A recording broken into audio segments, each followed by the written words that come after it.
Hey everyone, Shawn Clement here with Savannah at Hello. Wisdom in Golf. And hey, I think we got this microphone figured out with our new camera system. Hopefully, fingers crossed. Fingers crossed. Yeah, we got to get that sweet little voice of yours up a little bit, right? Yeah, I talk quiet. So today we're going to talk about how to really get more centered in the backswing and eliminate that sway, because you'll realize, and I'll put some links of some of the videos that I did in the past, that your contact and your direction are directly related to how centered you stay. Yeah. And that starts in the backswing. So, you know, to prevent swaying in the backswing, there's some very specific sensations that you're looking for. Mm-hmm. And those sensations come, so we're going to give you 3 today. Feet together drill, which is a classic. Mm-hmm. The one leg drill, which you'll notice that she almost hits the ball as far with both of those. And I'll do that from a rear view. So you get the front view from the lefty, and you get the rear view from the righty, and you'll see just how centered we stay in that backswing. And then we're going to show you a really nice exercise in our next, in this video. So stay tuned, don't let go. You'll see a video of us doing with the stretch bands and something that you can do at home. So if you have stretch bands at home or you have access to a gym, there's a really fantastic exercise that you can do there with stretch bands that are really going to keep you centered in that backswing and set you up to whip the club nicely in the direction of your target. So without further ado, this is one of the exercises that you did extremely well with at the beginning. Remember that? Yeah. When you were yay high, just being with dad once in a while at the driving range. Yeah. So feet together. So we're looking for both arches fused together and forming one main suction cup. Your club can be in the center, or ball in the center is fine if you're doing a little draw. So do a backswing and stop. So this is really key here, you guys. Notice how her posterior, her pelvis, swiveled toward the target. The knees are staying on top of the feet, and notice there's no outward rolling of the feet and no Elvis Presleys with the knees. Right? Okay, try not to laugh.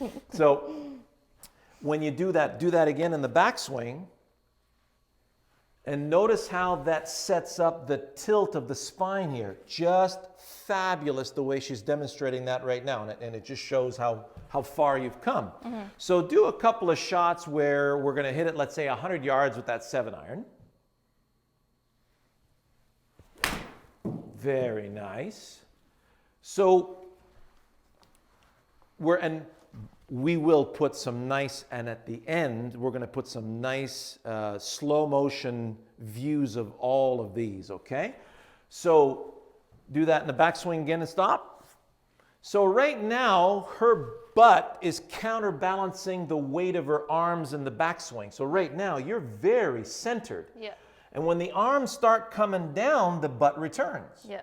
The return of the butt away from the target is what catapults the arms towards the target. So it's a really fabulous feel in that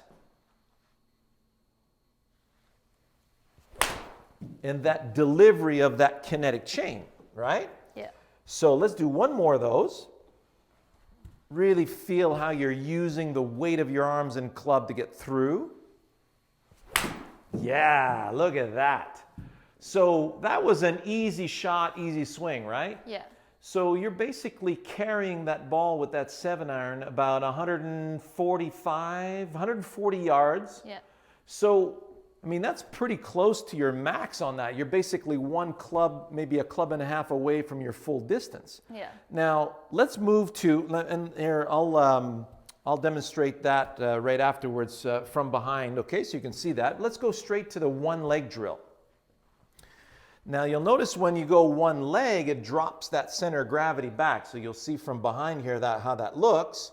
And what we're looking for is to keep the pressure on the inside of that lead arch at the back of the arch here underneath that ankle. Go ahead. Okay.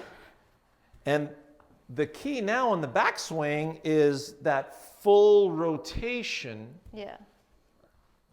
staying on the inside of that ankle. Super deluxe. Look at that shot. So now you're almost at 150 yards carry. Yeah. And you'll see when we'll show you on slow motion at the end how tight that turn was in the backswing. So let me do a couple from my angles. Club in the center, ball forward, or ball center, club slightly back is fine if I'm hitting a draw. So in the backswing, notice how my arms are being counterbalanced by my butt swiveling toward the target. So there's the top of the backswing. Now in the downswing, the butt returns away from the target, and that's going to catapult my arms and club towards the target. See how that works? So we're looking for this nice ease of whip, letting the arms fall through the ball and out toward the target. So we gather and we release. And it's a really great way to feel that. So right now I got my 7-iron. I'm carrying that about 153 yards. Yeah. So we'll do one more. See how balanced I'm staying and how centered I'm staying, with the feet never rolling to the outside, my knees never protruding. The knees are always rotating. So if we go one leg now, that was 158 carry. So one leg, it's going to go a little bit more. So notice how I got the ball inside my lead foot, so that when I release to the target, I'm staying on the inside of that front foot. So we gather, release through, and that's given me really sweet. I love the one-legged drill for myself because we're looking at a 177 carry on that one for myself. And that ended up just a couple of feet away from the center line right there. So I'm going to do one more. And you notice how my center of gravity comes back a little bit. So I gather, whip through. That was thin to win. We'll give you one more of those for the satisfaction of it here. So that was 170 carry basically, and that was just a little bit thin. So if we do a little bit of a fade, aiming a little left, gather. Oh man, that was just pasted right over the flagstick. And you're really going to enjoy that feel because the centeredness of that was 176 carry on a straight draw, almost a fade right there. So notice how that butt still swivels towards the target. And you see how that right hip comes right back here behind. So notice my center of gravity is staying really nicely inside of that lead leg. So we gather. Notice how I'm not falling forward. I'm gathering up, and I'm using the ground to deliver in the direction I want that ball to start. And like a washing machine in a spin cycle, when the center stays put and the machine starts to spin, it really forces the clothing to the perimeter, and then the water can get sucked out of the clothing through those perforations in the walls. So that's exactly what we're trying to do with the golf swing. So the more centered you stay, the more your trajectories are going to get tighter, and the contact with the ball is going to get a lot more solid. So Sav, come on over. Now, driver. And this is where, you know, if your swing is just okay with the 8-iron or the 9-iron or the 7-iron, and you're saying, yeah, I'm doing okay with that, but I'm not doing so fine with the longer clubs and especially the driver. Well, you see, as the club gets longer if your center's moving a bit, the G-forces of these clubs are going to make it unravel that much more and really throw you for a loop. So you know your swing's doing well when the driver's doing well, right? Yeah. And while we were doing our little training session today, guess what happens? And I've been waiting for this moment for quite a while now.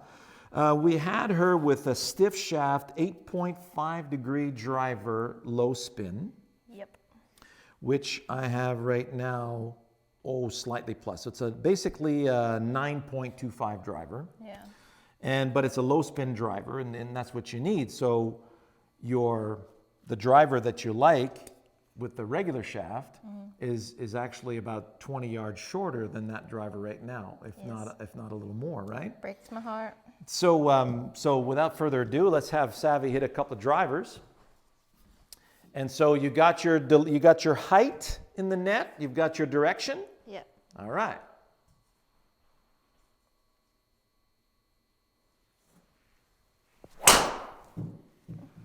How was contact? Pretty good. It was a little bit on the toe, I think, but I smoked it. So, folks, this is that was 282, dear. Okay. So we have almost 102 club head speed. So, and what's happening with, if you look at the approach, gorgeous path from the inside, nice contact. It was just your awareness is becoming so good, Sav, right? Yeah. That was a little bit towards the toe from center, but you're basically a millimeter from center there. That's exactly what it felt like. 7.3 degrees up, okay? 18 degrees launch with 2,000 spin. Oh boy, how good is that? So that gives her 261 carry, 282 total. Dear. I'll take it. Come on, that's fan-freaking-tastic. And that was a slight fade. It was 0.2 degrees open, and that left you in the left center of the fairway. Yeah. So you're offline there by about 80 feet offline. So that's left rough. Yeah. But you absolutely smoked that. Yeah. And that's how a driver should perform for you. So you'll see in the latter part of the video, you got to watch our video. In the slow motion view, you're going to see how sweet that is right there. So let me do a couple of mine from behind so you see how centered I stay. And then after that, we'll do our exercise and our slow-mo. So I'm going to play my little cut. I'm going to start at just over my intermediate point there in the direction I want that ball to start. So not too wide. And I feel like I'm going to catch that a little bit on the way up. So you'll notice in the backswing how everything stays inside my back leg and is ready to shift easily into my front leg without even trying. And that was spot on. Didn't fade, but boy, did I smash that. That was a solid 280 carry. Let's see if we can get that to cut a little bit now. The old man's got to warm up a little bit, but whew, that was solid.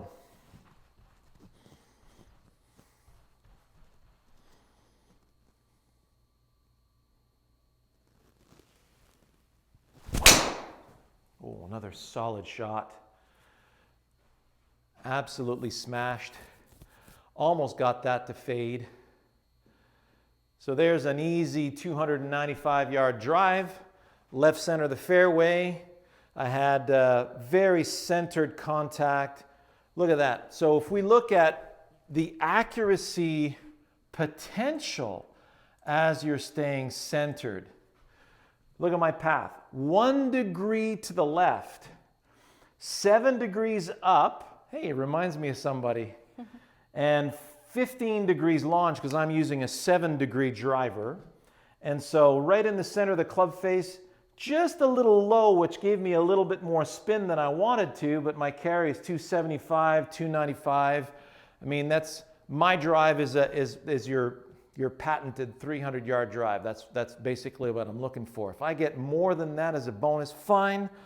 I usually won't get much less than that, so I'm extremely happy with that. So let's look now at a wonderful exercise you can do with stretch bands at home or at the gym that is going to help annihilate that sway that you have in the backswing. Let's go take a look.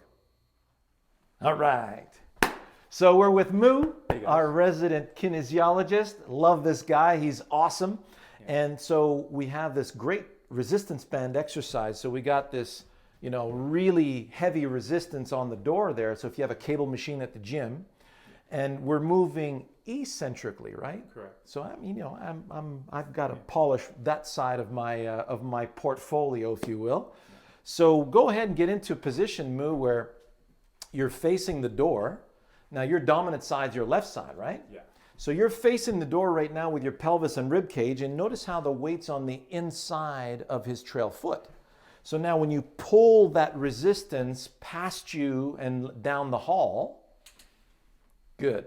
As you return it eccentrically, correct, feel how the weight is staying on the inside of that back foot? Yeah. So what do you feel is going on with your butt?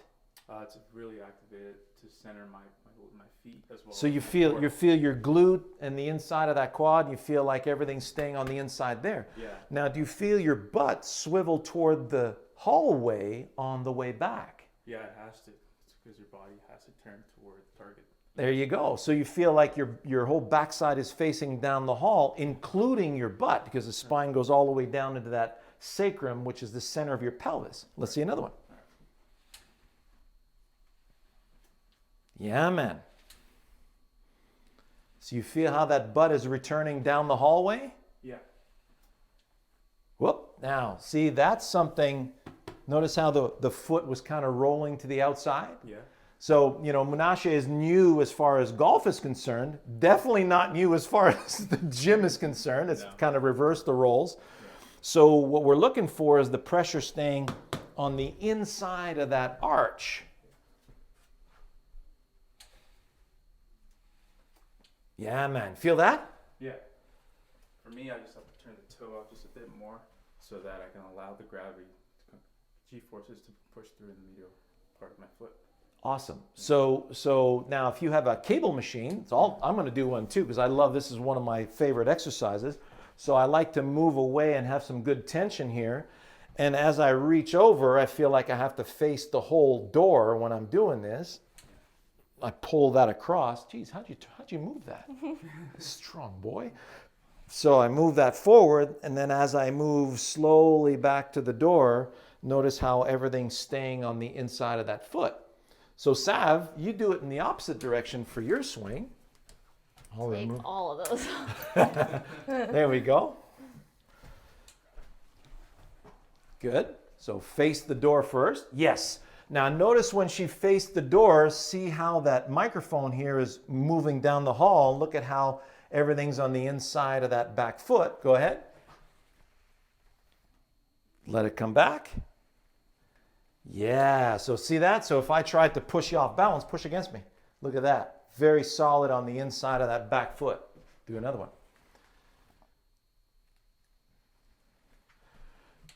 Awesome. So if you have a cable machine at the gym, I typically go with, to start off, I would go with about 30 pounds, 40 pounds and get a feel for it and then add as much as you need to as long as your arms stay straight, right? Correct. So if you're able to stay straight and you don't feel like you have to, get in there and start doing stuff like that. Yeah. So there's the exercise that you want to use. If you got stretch bands at home, go ahead and do that. And if not, if you have that cable machine at the gym, it's a fabulous way to feel how everything should stay on the inside of that trail leg on the backswing. And it gives you a really good sense of, and that's what I found too, is that when you're pulling away from the door, you're really initiating, there we go. So you're initiating a kinetic chain, aren't you? Yeah. You gotta get the neurons firing for that movement. So the everything starts from the, because without the ground you wouldn't be able to move the weight or that resistance. Yeah, it's going to pull you away. So it's a great way to feel how that kinetic chain fires in the golf swing. Yeah. So now we'll have a really cool video coming up next with Moo. You're going to see this guy slam a medicine ball into the ground, and we're going to talk about that kinetic chain to really help engage that kinetic chain to increase your power on the through swing. So now that we have the backswing in order, hopefully in the next few days you'll get that settled for yourself. And then when we come back, we'll have another exercise for you that's going to help you in the through swing to put the package together a little bit more. All the best. Thanks, Moo. No problem, man. Appreciate it, man. No worries.